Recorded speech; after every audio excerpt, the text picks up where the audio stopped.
I was pretty motivated to join because I liked marching band in high school, and during my orientation visit the summer before college, I went up to the booth and asked for a brochure, and I made sure that I did all the right steps to join. So there was no convincing me I was going to be a member of the CMB from the beginning.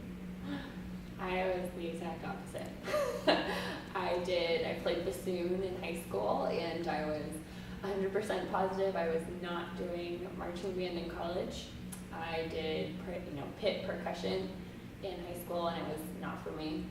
And my band director called Mr. Peace. I went to Robinson, so it was Mr. Stokes at the time, and he essentially sicked cook on me.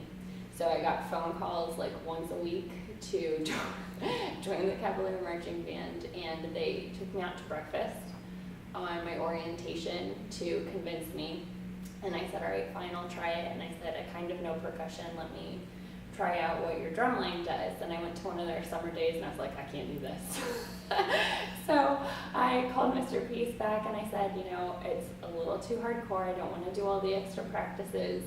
Can I read bass clef, what do you need? And they said they needed low brass, so I switched to trombone. And no going back. It was fun.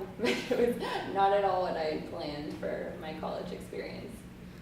I came a day early to band camp because I wanted to get a jump start on trombone so I wouldn't be so behind.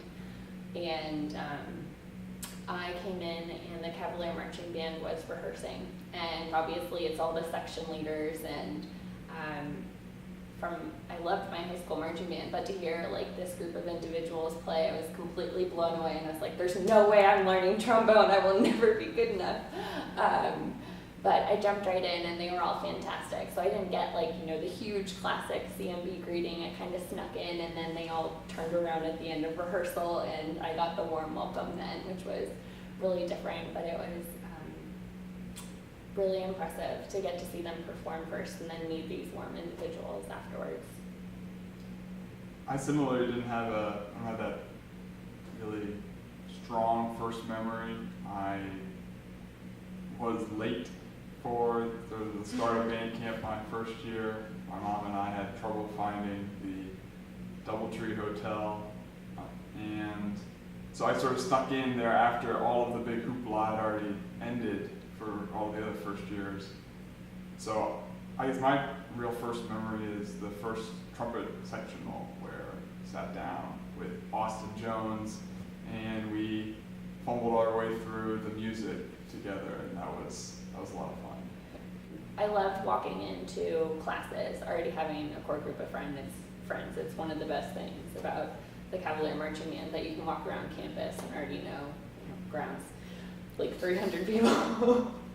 But I had the classic bad first roommate story, and so when I couldn't stay in my room, it was all of my band friends that I would go run away to, and Kevin Chang was always there to be helpful and a great listening ear, and Meredith Saunders always put me up. I think I lived at their places more than I lived at mine, so it was a nice support group, even in a hard time when you're brand new. Sure. Similarly, I was actually roommates with a fellow Cavalier marching band member, Sean Krogan. He and I went to government school back in high school, and I reached out to him and said, I know you. I didn't even know he was doing the band at the time, and we were going to be roommates just on our past experiences alone. Doubly having him in the band was really helpful. Mm-hmm. So as far as impacting the student experience, I don't think it was terribly a burden. The time commitment is surprisingly just, I think, similar to a high school band, probably even less than some, like Robinson.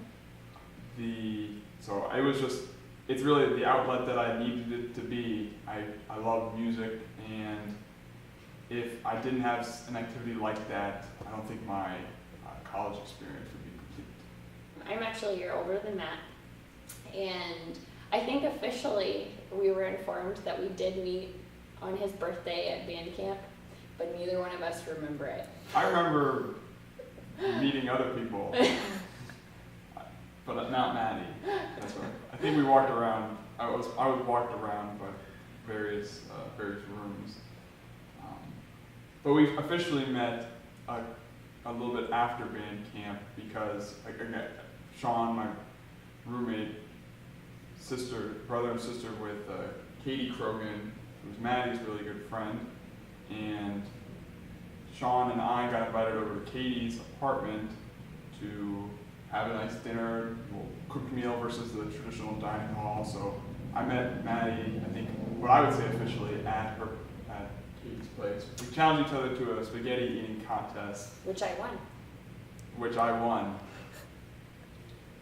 And I guess And then just kept seeing each other at band every day. So it was technically started in band through band people and continued probably because of band. We had to go through like the first round of cuts, like for the clarinet section I remember, and that was, it just felt like such a bipolar band at that point in time, especially because it's still at camp and you're still feeling everybody out, and what is our band dynamic going to be this year? Like who's going to step up and pull for everyone? And it was different hearing everybody's thoughts and how uncomfortable they were, and we are such like a close-knit family that it hurts, it hurt all of us to sit there and say like, well, you can't, like you're good, but we can't keep you, we have a numbers problem.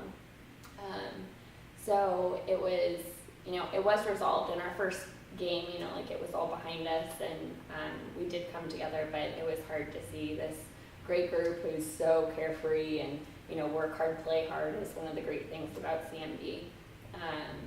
But to kind of like go through that is definitely growing pains. So I think we all felt that one.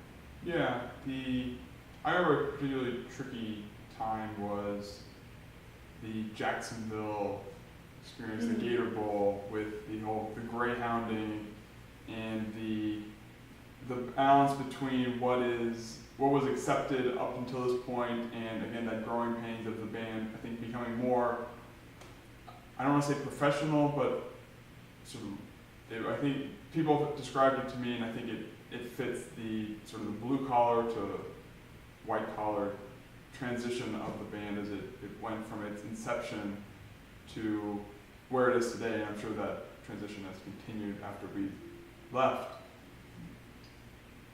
There are other difficult times when we didn't have enough rehearsal time, or it was freezing cold. I remember we were rehearsing an Earth, Wind and Fire show, and half the band was in working on something, and then they sent half of the band outside to like the football practice field, where a cook would sort of yell at you for an hour, and you'd be like, do it again. We can't feel our hands or feet, and those would always be trying times. I think the band had to show a lot of character just to get ready for the game, even when the football team's not very good. That's always when you have to push forward, push through, get ready for the game no matter what.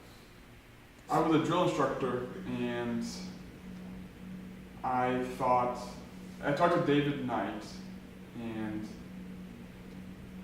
I felt that I was compassionate enough about the band, and it's hard to remember why I did it.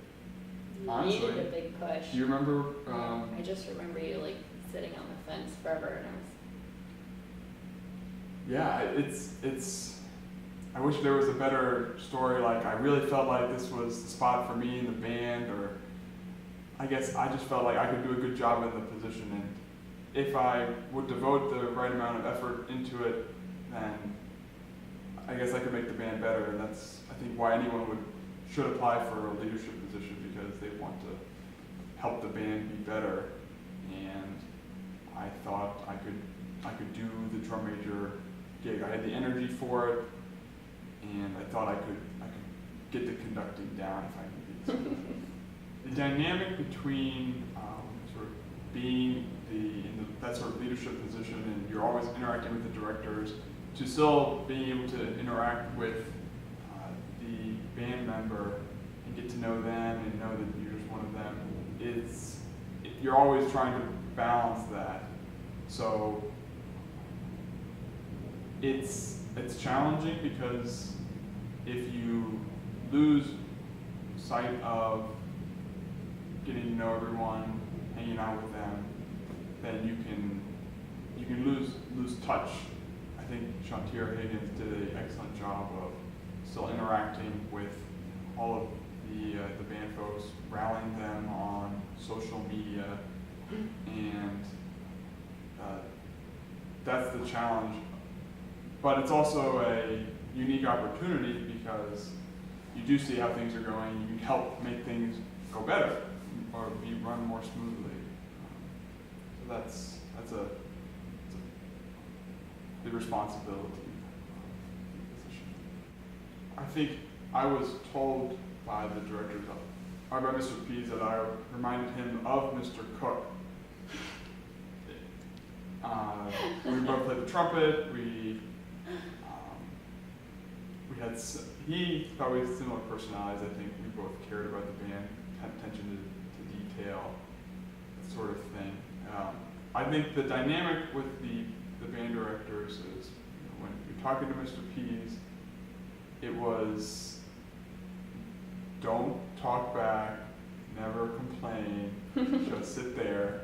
Even when he's berating you about something that's going wrong, you just have to listen and just say, yep, okay, listen, because I remember, and Kirby, I'm sure you do, having to help me with my conducting style, my first year of being drum major, videotaping me and working that out.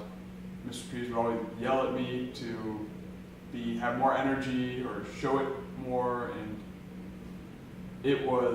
those were, again, challenging times, but I think they're all positive relationships, and I always... That's funny. We just described opposite Mr. Pease's. Yeah, He liked the girls, though.